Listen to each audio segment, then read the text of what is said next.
Walking the World, Volume 11, Solitude, by Spatior Munius.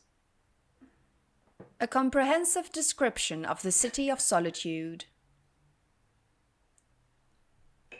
Welcome, friend! In our latest volume we cover Solitude. Spatior could not be more pleased to be at the very seat of imperial power in Skyrim. In the course of our tour, you'll see that Solitude's riches extend from her people to the history and architecture that make up the city itself.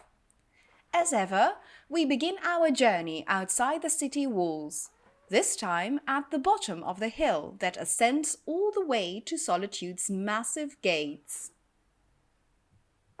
Solitude's surroundings. Before scaling the hill to the city, you should be sure to take in the sights.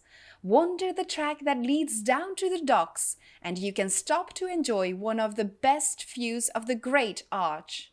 Originally serving as both a landmark and windbreak for Solitude's port, the easily defended Great Arch also provides an ideal building site for the ancient Nords.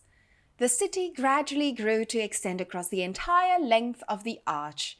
This growth culminated in the building of the Blue Palace, home of the High Kings and Queens of Skyrim. We will visit this place later. The Gates of Solitude. Entrance to Solitude is guarded by 2 gates and 3 towers. The first of these towers, situated at the crossroads, is Sky Tower. It's mostly a lookout, although in times of war, barricades are erected across the nearby road to act as a first line of defense. The second tower and first smaller gate are collectively known as the Squall Gate. Here, attacking armies meet their first real resistance. Last, and certainly most impressive, is the Storm Gate.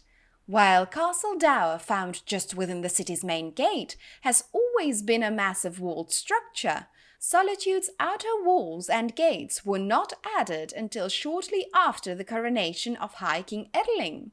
Looking up and to the left of the main gate, you can see a small hint of Edeling's preference for a more rounded style of architecture that we will see later in the Castle Dower extension, as well as the interior arch of the windmill.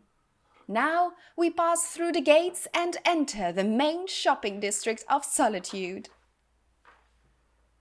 The Well District. Stepping inside Solitude's gates, you get your first view of the city itself. Rising tall and proud before you, banners waving from its crown, is the Emperor's Tower. Home to the kings of Hafingr, before the consolidation of Skyrim and the creation of the Blue Palace, the Emperor's Tower is now used exclusively as guest quarters for emperors who come to visit the city. To your left and right are Solitude's inn and shops. Here can be found some of the finest imported goods in Skyrim. After all, Solitude is a wealthy city with ready access to the major shipping lanes of Tamriel. Continuing ahead, you'll come to the ramp that takes you up to Castle Dower. From here, you can truly feel the weight of this stone bastion's looming presence. The leftmost tower, topped by the pointed roof of Edeling's extension, was once called the castle barracks and jail. Today, the tower is the center of military power here in Solitude.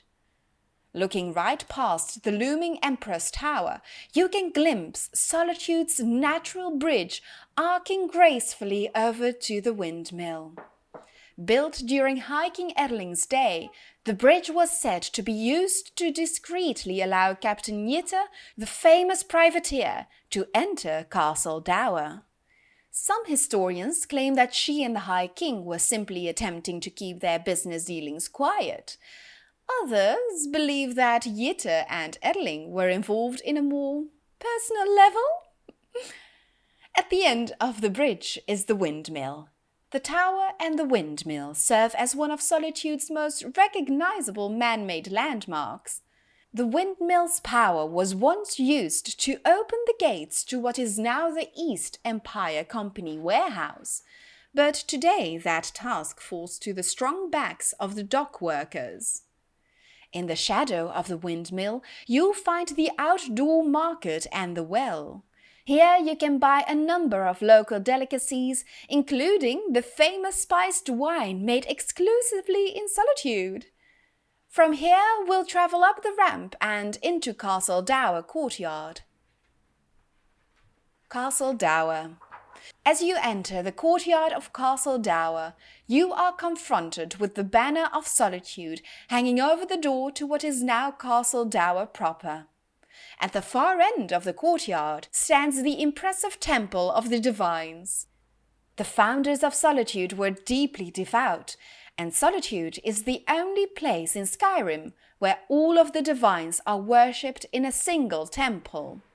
All three of the buildings here are well worth taking a look inside, but only the temple and Castle Dower's military wing are open.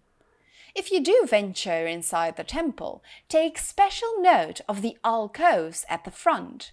You can see the empty alcove that once held the shrine of Talos before Talos worship was outlawed.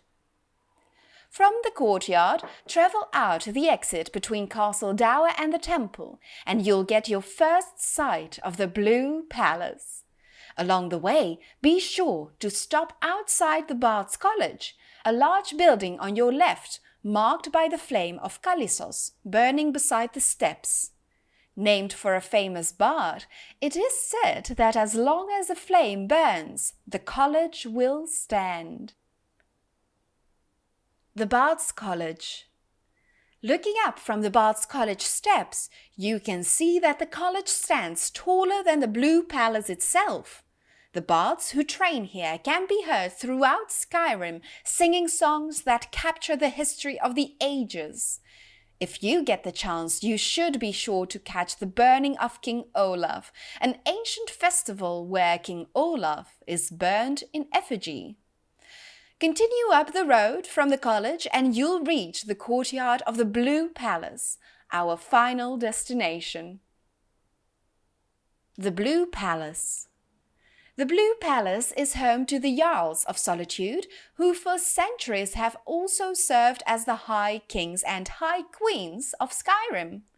The northeast wing on your left as your center holds the living quarters of the Jarl, and her court on the top level, and various servants below. The southeast wing, known as the Pelagius wing, has fallen into a state of disrepair. Named for the famous High King Pelagius the Mad, the wing is rumored to be haunted by the king's ghost. The wing has been locked and left alone since shortly after Pelagius's death. You should be sure to venture inside the Blue Palace. The grand atrium and court chambers are a sight not to be missed. Other points of interest. Spartier has shown you Solitude in all its grandeur, but there are a few places more to see. The walls of the city are easily accessible and well worth climbing for the remarkable view.